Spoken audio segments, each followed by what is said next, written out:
Asalaamu calaykum waraxmatullaahi wabarakaatu. Waan salaam dhamaan walaalay Soomaaliyeed. Waa markale walaashin xabsi shiree ku soo dhawaad channelkayga hooyada maanta waxaan idiin wadaa quraac yar oo fudud oo naftaada u samaysan kartid ama ciyaalkaaga ama ninkaaga ama qofkii markaas quraaca u sameynaysid.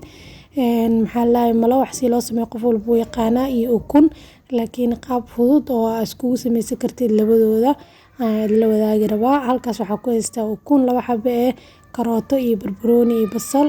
karootada waa soo hoolay because hadaa jirtid adeeg taag noqonaysaa markii la hore laakiin fudeed soft waaye way jilcan tahay ma fahanteen. marka maxaa lahayn cusbo yarna waa ku daray filfil daarad waa ku darsan kartaa choice-kada iska leh. marka halkaan malo waxaan duubayaa malo waxaani maxaa lahayn xoogaa yacni geeskan soko wuxuu iga naqad xoogaa yar buur laakiin gacanta markaa wareejinaya gacanta kamarada ku iga celinaysa ma fahanteen.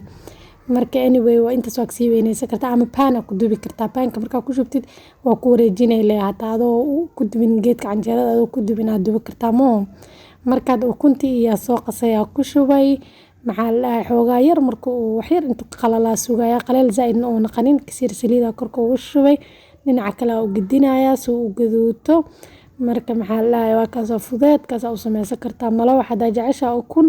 This is the best option for you يعني aad u fudud yahay adoo ma ukuntan gooni u karanin malo waxa hal mar isku samaysan kartaa ma fahanteen.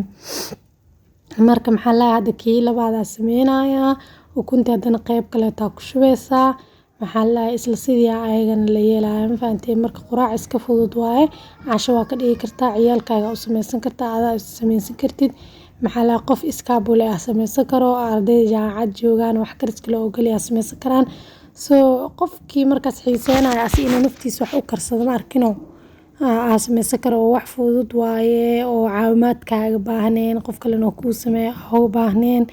marka kaasa qurux oo naqday wuu gaduutay kan quruxu ku soo baxay kalarkiisa ma aragtaan. marka maasha Allah walaalayaal soo dhawaada channelka idinku cusub ya subscribe baa la saaro haddii oo aan nala joogto waa mahadsantahay asxaabtaada kale u sii gudbi si aan u kororno aan u weynaano insha Allah waxa wili baby aan ahay talaabo qaadka wili ku jirnaa marka si aan dadka kale ula jaan qaadno walaalayaal oo channelka hal kordhiyo dad badan u sii share garee insha Allah si oo content-ka aan soo geliyo dad badan ay u gaaraan. waxa waa inta badan hooyo iska mashquul badan oo ciyaalka daw carareysahay laakiin maalintii aan jaanis helo wixii oo yacni aslee dadku anfacayaan in idin soo wadaaga aad u jecelahay. marka maxaa lahayn anigana waa dadaalaya idinkana dadaalkiin dhinaciina igala wada insha Allah si aan meel fiican isla gaarno. maxaa lahayn waxa gacmo wada jira wax ku gooyaan Allah mogtaa ani keligay ma iswadi karo idinka waxaan jeclaystay inay dhaqaajisiin insha Allah oo meel sare geesiin haddii meel sare aad tagan waa isla wada tageynaa Soomaaliya insha Allah. marka waxa waaye waa kaas quruxda soo baxay fudeed macaan jileec kaal iska arag ma la iska heli karo. marka soo dhawaada waa mahadsantihiin jazaakumullahu khayr. Assalaamu calaykum waraxmatullaahi wabarakaatuh.